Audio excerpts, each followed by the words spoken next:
নমস্কার সুপ্রিয় সুধী, Shri Gita পারায়ণ Facebook page এবং শ্রী গীতা পারায়ণ ইউটিউব চ্যানেলে আপনাদের সকলকে স্বাগতম।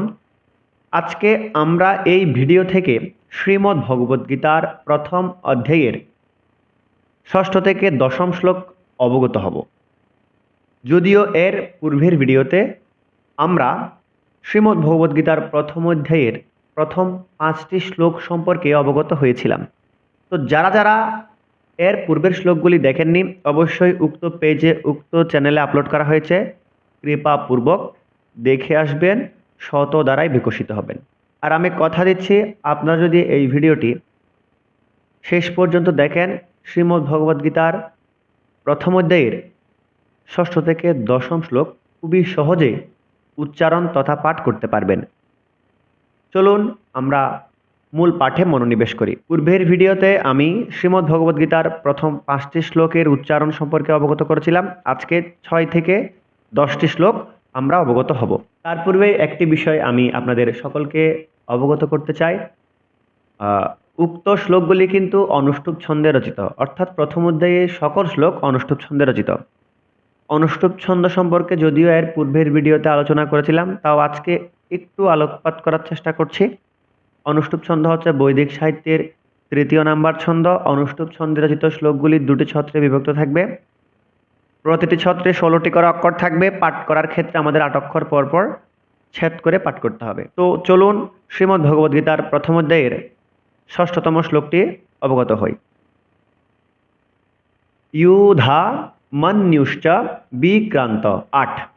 আমি পূর্বেই বলেছি উক্ত শ্লোকটি অনুষ্টুপ ছন্দে রচিত, এজন্যই আমরা পাঠের ক্ষেত্রে 8 অক্ষর পরপর ছেদ করে থেমে পাঠ করব।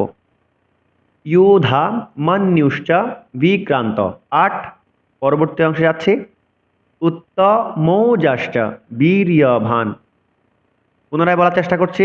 উত্তমৌ দীর্ঘস্বর, যাশ্চ বীর্যবান, বি তাও দীর্ঘস্বর, ইয়ভান। সংস্কৃত শ্লোক উচ্চারণে অন্তস্থ জকে ইয় উচ্চারণ করতে হবে। বান। সংস্কৃত শ্লোক উচ্চারণে যদি কোনো বর্ণের নিচে হসন্ত চিহ্ন থাকে, তবে আমরা সেই বর্ণের উচ্চারণ অর্ধেক করব। এজন্য বীর্যভান, বীর্যভানও কিন্তু বলিনি। পুনরায় বলছি। ইয়োধা মন্যুশ্চ বিক্রান্ত 8। উত্তমৌজাশ্চ বীর্যবান 8। প্রথম ছত্রে পেয়েছি 16টি অক্ষর। দ্বিতীয় ছত্রে যাচ্ছি। সৌভদ্রৌ দীর্ঘস্বর, সৌ দীর্ঘস্বর, ভ দ্রৌ দীর্ঘস্বর, সৌ দীর্ঘস্বর, ভ মহাপ্রাণ, দ্রৌ দীর্ঘস্বর, সৌভদ্রৌ দ্রৌ পুনরায় দীর্ঘস্বর, পদেয়াশ্চ 8। সৌভদ্রৌ দ্রৌপদেয়াশ্চ 8। অন্তিম অংশে যাচ্ছি। সর্ব এব মহারথাঃ। সর্ব সংস্কৃত শ্লোক উচ্চারণে দন্তস্বকে এস এর মতো উচ্চারণ করতে হবে। আমাদের বলতে হবে সর্ব, সর্ব বলা যাবে না। সর্ব এব মহারথাঃ 8। সংস্কৃত শ্লোক উচ্চারণে বিসর্গ যখন লাইনের শেষে, শ্লোকের শেষে থাকবে, তখন বিসর্গ এর উচ্চারণ হ করতে হবে। এই ক্ষেত্রে বিসর্গ এর পূর্বের ব্যঞ্জনের সাথে যদি কোনো শর্ট চিহ্ন বা কাট চিহ্ন যুক্ত থাকে, তবে সেই শর্ট চিহ্ন এবং কাট চিহ্নের উচ্চারণকেও বিসর্গের সাথে জুড়ে, অর্থাৎ হ সাথে জুড়ে উচ্চারণ করতে হবে। উক্ত স্থানে শেষে বিসর্গ রয়েছে এবং বিসর্গের পূর্বের ব্যঞ্জনটি হচ্ছে থ, তর সাথে আকার যুক্ত হয়েছে, সেজন্য আমরা আকারের উচ্চারণকে হ সাথে জুড়ে উচ্চারণ করতে হবে। এজন্যই সর্ব এব মহারথাঃ 8। উক্ত শ্লোকটি পাঠ করে প্রথম ছত্রে পেয়েছি 16টি অক্ষর, দ্বিতীয় ছত্রে পেয়েছি 16টি অক্ষর। সুতরাং এই শ্লোকটি অনুষ্টুপ ছন্দে রচিত। আশা করছি আপনারা খুবই ভালোভাবে বুঝতে পেরেছেন। আমি আবারও আপনাদের অনুরোধ করব, আপনারা এই ভিডিওটি দেখার সময় অবশ্যই খাতা কলম গীতা নিয়ে বসবেন এবং সম্পূর্ণ ভিডিও স্ক্রিপ্ট না করে দেখবেন। আমি কথা দিচ্ছি, শত দ্বারাই বিকশিত হবেন। পরবর্তী শ্লোকে যাচ্ছি। अस्माकं तु বিশিষ্টায়ে 8। অসমা, অসমা বলা যাবে না, কেননা দন্ত শয় ম রয়েছে। দন্ত শকে এস এর মতো উচ্চারণ করতে হবে, বলতে হবে আসমা, অসমা নয়।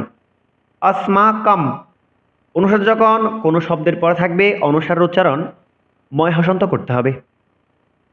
এজন্যই अस्माकं तु বিশিষ্টায়ে, ইয়ে যে বলা যাবে না, অন্তস্থ যাকে ইয় উচ্চারণ করতে হবে।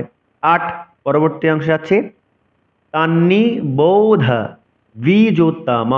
8, তান্নি বৌধ, বৌ দীর্ঘস্বর, ধ মহাপ্রাণ, দ্বিজ, বফলা উচ্চারণ বলা রাখতে হবে, দ্বি বলতে হবে, দ্বি, দ্বি, অর্থাৎ DVI, দ্বি।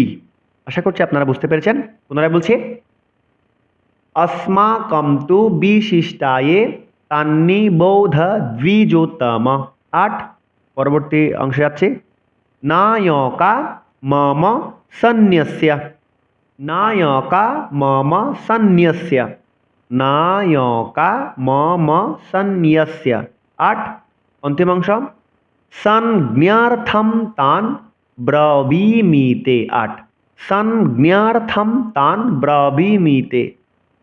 এক্ষেত্রে কিন্তু আমরা অনুসারের উচ্চারণ দন্তন করেছি, সন বলেছি।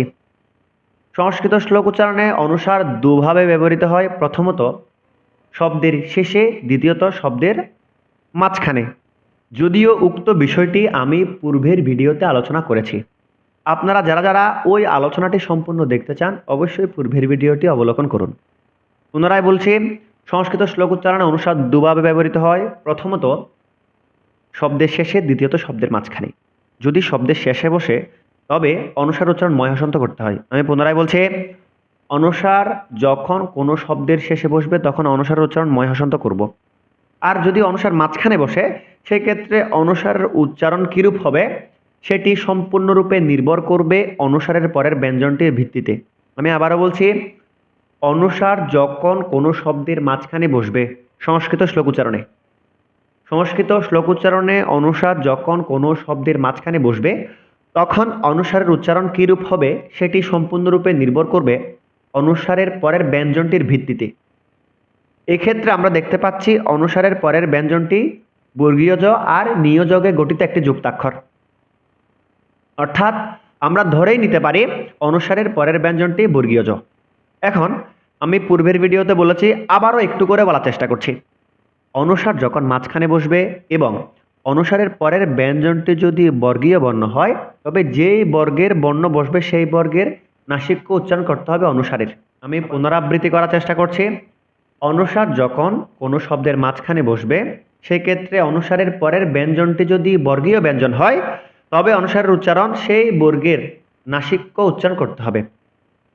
আমরা জানি প্রত্যেক বর্গীয় বর্ণের শেষ ব্যঞ্জনকে নাসিক্য ব্যঞ্জন বলা হয়।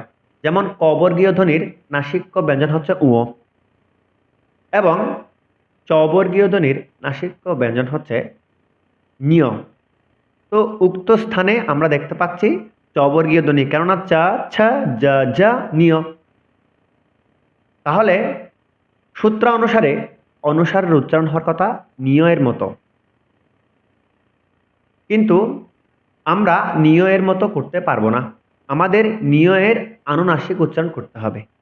আমি আবার বলছি, নিয় একটি নাসিক্য ব্যঞ্জন, নিয়ের আনুনাসিক উচ্চারণ হচ্ছে দন্ত অন।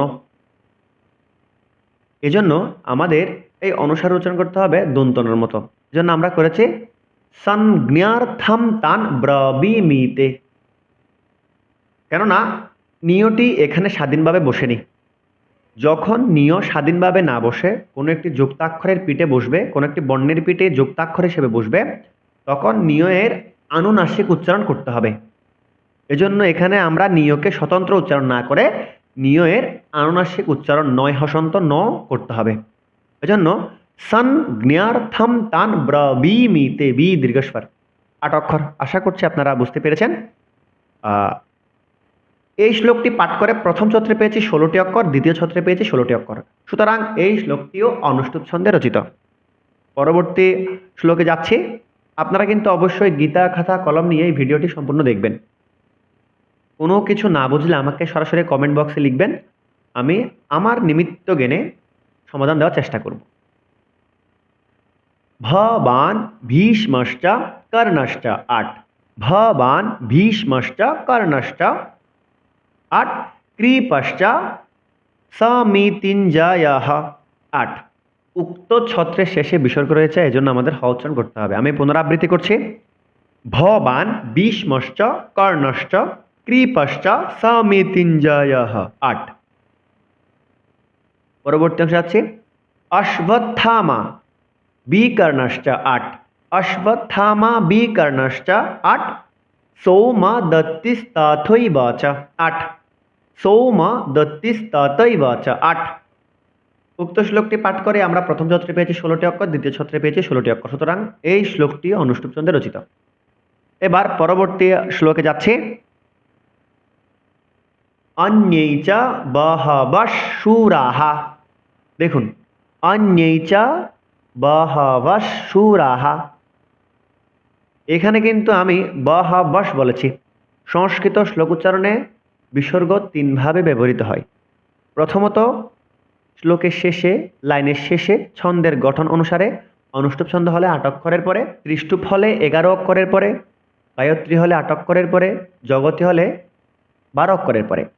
এক্ষেত্রে আমাদের অবশ্যই বিসর্গের উচ্চারণ হ করতে হবে এবং পূর্বের ব্যঞ্জনের সাথে যদি কোনো চিহ্ন থাকে তবে সেই চিহ্নের উচ্চারণকেও আমাদের বিসর্গের সাথে অর্থাৎ হ সাথে জোরে উচ্চারণ করতে হবে। প্রথম পেলাম। দ্বিতীয়ত হচ্ছে শ্লোকের মাঝখানে অর্থাৎ ছন্দের গঠন অনুসারে অনুষ্টুপ ছন্দ হলে 1 থেকে 8 অক্ষরের মধ্যে, ত্রিষ্টুপ হলে 1 থেকে 11 অক্ষরের মধ্যে, গায়ত্রী হলে 1 থেকে 8 অক্ষরের মধ্যে, জগতী হলে 1 থেকে 12 অক্ষরের মধ্যে। এক্ষেত্রে আমাদের বিসর্গের উচ্চারণ করতে হবে অর্থাৎ বিসর্গের পরের ব্যঞ্জনটির দ্বিতীয় উচ্চারণ করতে হবে, দুবার উচ্চারণ করতে হবে। এখানে আমরা দেখতে পাচ্ছি অন্যৈ চ বহব, 6 অক্ষরের মধ্যে কিন্তু বিসর্গ দেখতে পাচ্ছি।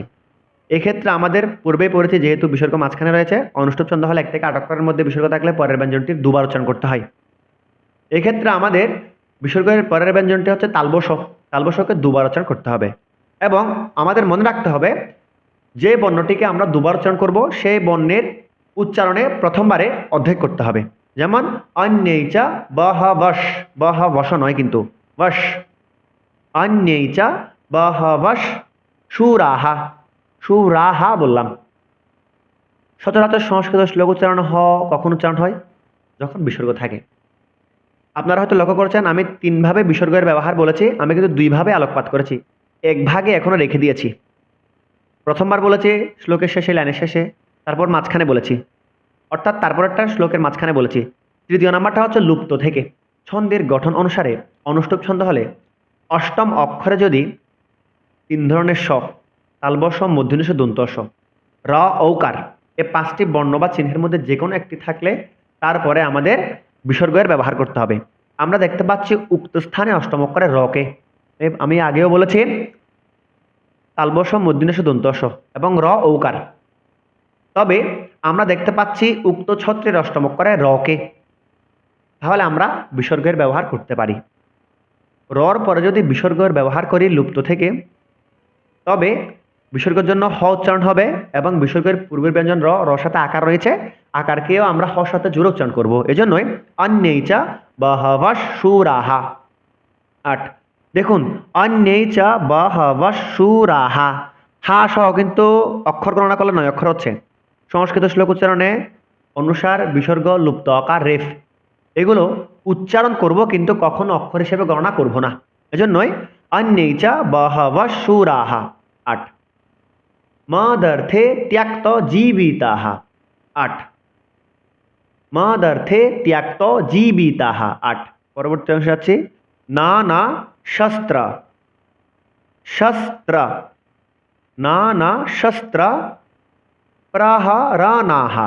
8 নানা শস্ত্র প্রহরণাঃ। বিসর্গের জন্য কিন্তু হা আসছে, আমরা হাকে কিন্তু কখনো অক্ষর হিসেবে গণনা করব না, উচ্চারণ করব। আবার বলছি, নানা শস্ত্র প্রহরণাঃ। অন্তিম অংশ, সর্বে যুদ্ধ বিশারদাঃ, সর্বে যুদ্ধ বিশারদাঃ। 8 উক্ত শ্লোকটি পাঠ করে আমরা প্রথম ছত্রে পেয়েছি 16টি অক্ষর, দ্বিতীয় ছত্রে পেয়েছি 16টি অক্ষর। সুতরাং এই শ্লোকটি অনুষ্টুপ ছন্দে রচিত। এবার অন্তিম শ্লোক অর্থাৎ দশম শ্লোকে যাচ্ছি, এই ভিডিওর অন্তিম শ্লোক। আমি আবার বলছি, যারা এর পূর্বের শ্লোকগুলি দেখতে চান অবশ্যই এর পূর্বের ভিডিওটি দেখবেন। আর আমার কার্যক্রম ভালো লাগলে অবশ্যই চ্যানেলটি সাবস্ক্রাইব করবেন, ভিডিওটি লাইক করবেন, কমেন্ট করবেন এবং শেষ পর্যন্ত দেখে যাবেন। অপর্যাপ্তম তদস্মাকম। 8 অপর্যাপ্তম তদস্মাকম। অন্তস্থ চকে ইয়া উচ্চারণ করতে হবে, অপর্যাপ্তম, অপর্যাপ্তম নয়, অপর্যাপ্তম তদস্মাকম। 8 বলম भीष्म बलम भीष्मा भीरक्षितम 8 बलम भीष्मा भीरक्षितम ইয়াকে একশো উচ্চারণ করতে হবে বিরক্ষিতম বিরক্ষিতম বলা যাবে না বলম ভীষ্মা ভীরক্ষিতম 8 পরবর্তী ছত্রে যাচ্ছে पर्याप्तम विदमेतेषाम 8 पर्याप्तम विदमेतेषाम 8 अंतिम छत्र बलम भीमा विरक्षितम बलम भीमा विरक्षितम 8 এই শ্লোকটি পাঠ করে আমরা প্রথম ছত্রে পেয়েছি 16টি অক্ষর দ্বিতীয় ছত্রে পেয়েছি 16টি অক্ষর সুতরাং এই শ্লোকটিও অনুষ্ঠুপ ছন্দে রচিত সুপ্রিয় সুধী চলুন উক্ত শ্লোকগুলি আমরা সুর দিয়ে পাঠ করার চেষ্টা করি युधामन्युश्च विक्रान्त उत्थमौजाश्च वीर्यवान् सौभद्रौ द्रौपदेयश्च सर्व एव महारथाः अस्माकं तु विशिष्टाये तन्निबोधद्विजोत्तमा नायका मम सन्न्यस्य संज्ञार्थं तान् ब्रवीमि ते भवान् भीष्मश्च कर्णश्च कृपश्च समितिञ्जयः अश्वत्थामा विकर्णश्च सौमदत्तिस्तथैव च अन्ये च बहवः शूराः मदर्थे त्यक्तजीविताः नानाशस्त्रप्रहराणाः सर्वे युद्धविशारदाः अपर्याप्तं तदस्माकं बलं भीष्माभिरक्षितं पर्याप्तं त्विधमेतेषां बलं भीमाभिरक्षितम् সুপ্রিয় সুধী আমার এই আলোচনা আপনাদের কেমন লেগেছে শিখতে পেরেছেন কিনা অবশ্যই জানাবেন যদি ভালো লেগে থাকে তবে অবশ্যই চ্যানেলটি সাবস্ক্রাইব করবেন ভিডিওটি শেয়ার করবেন পেজটি ফলো করবেন আবার বলছি যদি ভালো লেগে থাকে অবশ্যই চ্যানেলটি সাবস্ক্রাইব করবেন সকলকে অসংখ্য ধন্যবাদ নমস্কার